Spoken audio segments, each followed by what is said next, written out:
একটি প্রোগ্রামে কালাম স্যারকে ভাষণ দেওয়ার জন্য ডাকা হয়েছিল। সেখানে কালাম স্যার ভাষণ দিচ্ছিলেন। তখন একটি ছেলে উঠে কালাম স্যারকে প্রশ্ন করলেন, স্যার, আপনি জীবনে সফল হওয়ার জন্য কোন উপায়গুলি ফলো করেছেন? আমি চাই 2024 সালটা আপনার জীবনে একটা বেস্ট সাল হোক, যেন সালটা আপনার সারা জীবন মনে থাকে। আজ আমি ভিডিওতে এমন কিছু কথা বলতে যাচ্ছি যা কালাম স্যার জীবনে সফল হওয়ার ক্ষেত্রে প্রয়োগ করেছেন। ভিডিওটি শেষ পর্যন্ত দেখুন এবং যা বলছি বোঝার চেষ্টা করুন। দেখবেন যদি একবার বুঝে যান এই 2024 সালটি শুধুমাত্র আপনার হতে চলেছে। কালাম স্যার প্রথমে যে কথাটি বলেছেন সেটা হলো, জীবনে প্রথমে সফল হতে গেলে আগে নিজের জীবনের লক্ষ্য তৈরি করতে হবে। জীবনের লক্ষ্যই যদি না থাকে আপনি সেই লক্ষ্যে পৌঁছাবেন কিভাবে? জীবনে এমন একটা লক্ষ্য তৈরি করুন যেটা আপনাকে ঘুমাতে দেবে না যতদিন না তা পূরণ হয়। আজ যারা সফল হয়েছেন তাদের লক্ষ্যটাও ছিল দৃঢ়। তারা লক্ষ্য পূরণের জন্য পরিশ্রম করেছেন। তাদের লক্ষ্যটা এমন ছিল, সেই লক্ষ্য পূরণের জন্য তারা রোজ সকালে তাড়াতাড়ি ঘুম থেকে উঠে পড়তেন। আর যারা সকালে ঘুম থেকে উঠতে পারেন না, আসলে তাদের কোনো লক্ষ্যই নেই। লক্ষ্য না থাকলে নিজের মধ্যে কোনো এনার্জি থাকে না। শুয়ে বসে তো আর মাউন্ট এভারেস্টে চড়া যায় না। তার জন্য চেষ্টা করতে হবে। জীবনের লক্ষ্য থাকলে আপনি আপনার ভাগ্যকেও বদলে ফেলতে পারবেন। না হলে আপনার বয়স হয়ে যাবে ভাগ্যকে দোষ দিতে দিতে। আমার ভাগ্যটা একই রকম রয়ে গেল। আপনি আপনার ভাগ্যকে পরিবর্তন করার জন্য কোনো রকম স্বপ্ন দেখেননি আর কোনো রকম পরিশ্রমও করেননি। আমরা তো অন্যের কাছে বলতে থাকি, ওর কাছে এটা আছে, ওর কাছে ওটা আছে, কিন্তু আমার কাছে নেই। কিন্তু একবারও কি আপনি ভেবেছেন আমি কি এমন করেছি যে এটা ওটা আমার কাছে থাকবে?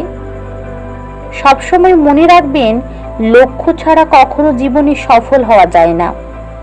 নিজেকে এমনভাবে তৈরি করুন যাতে একটা দামি ফোন কিনতে গেলেও আপনাকে একবারও ভাবতে না হয়। এটাই ছিল সফলতার প্রথম ধাপ। দ্বিতীয় উপায় হলো নিজের ফিল্ড সম্পর্কে সর্বদা জ্ঞান অর্জন করতে থাকুন। আপনি জানার চেষ্টা করুন আপনার দেখা সবথেকে সফল মানুষ কে। তাকে অনুসরণ করতে থাকুন। দেখুন তার সফল হওয়ার প্রতিটি ধাপ কি ছিল। প্রতিনিয়ত শিখতে থাকুন। শেখার কোনো বয়স হয় না। তাই এতটা স্টাডি করুন যাতে আপনাকে কেউ হারাতে না পারে। আপনি যদি এমন কিছু করতে চান যা আগে কোনোদিন কেউ করেনি, তার জন্য আপনাকে আপনার বেস্ট দিয়ে চেষ্টা করতেই হবে। তৃতীয় নম্বর হলো পরিশ্রম করা। অতিরিক্ত মানুষ তো এটা শুনলেই পিছিয়ে যায়। পরিশ্রম এত কে করবে?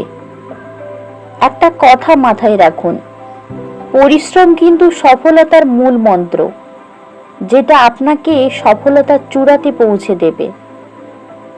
আজ তো পৃথিবীতে লক্ষ লক্ষ মানুষ সফল হয়েছেন। আমরা তো শুধু সফল হওয়াই তাদের দেখেছি। আমরা কি ভেবে দেখেছি তাদের এই সাফল্যের পেছনে কত কঠোর পরিশ্রম রয়েছে? আজ পর্যন্ত এমন কেউ নেই যে বিনা পরিশ্রমে সফলতা পেয়েছেন। পরিশ্রম করলে এমনভাবে পরিশ্রম করুন যাতে আপনার ভাগ্য নিজে থেকে আপনার সফলতা আপনার হাতে তুলে দেয়। চতুর্থ নম্বর হলো নিজের লক্ষ্যকে স্থির করুন। অনেকেই আছেন যারা নিজের লক্ষ্যকে ঠিক রাখতে পারেন না। আমরা যখন অন্যের কাছে গিয়ে বলি, আমি জীবনে এটা করতে চাই, আমি এটা কিনবো, আমি একটা গাড়ি কিনবো, পাশের জন এইগুলো শুনে হাসতে থাকে। সেটা দেখেই আমরা ভাবতে থাকি, আমি হয়তো ভুল স্বপ্ন দেখেছি, আমি হয়তো এইসবের যোগ্য নয়, আর আমি যদি না করতে পারি লোক হয়তো আরো হাসবে। এই বলে নিজের লক্ষ্য, নিজের স্বপ্ন থেকে পিছিয়ে আসি। এইটাই ভুল। লোকে তো আপনাকে বলবেই, আপনার লক্ষ্য ভ্রষ্ট করার চেষ্টা করবে। আজ পর্যন্ত যারাই সফল হয়েছেন তারাও কিন্তু এই অন্যের কথা উপেক্ষা করেই সাফল্য পেয়েছেন। তাই লোকের কথা না ভেবেই নিজের লক্ষ্য অনুযায়ী কাজ করুন। সাফল্য পেলে ওই লোকগুলোই আপনার প্রশংসা করবে।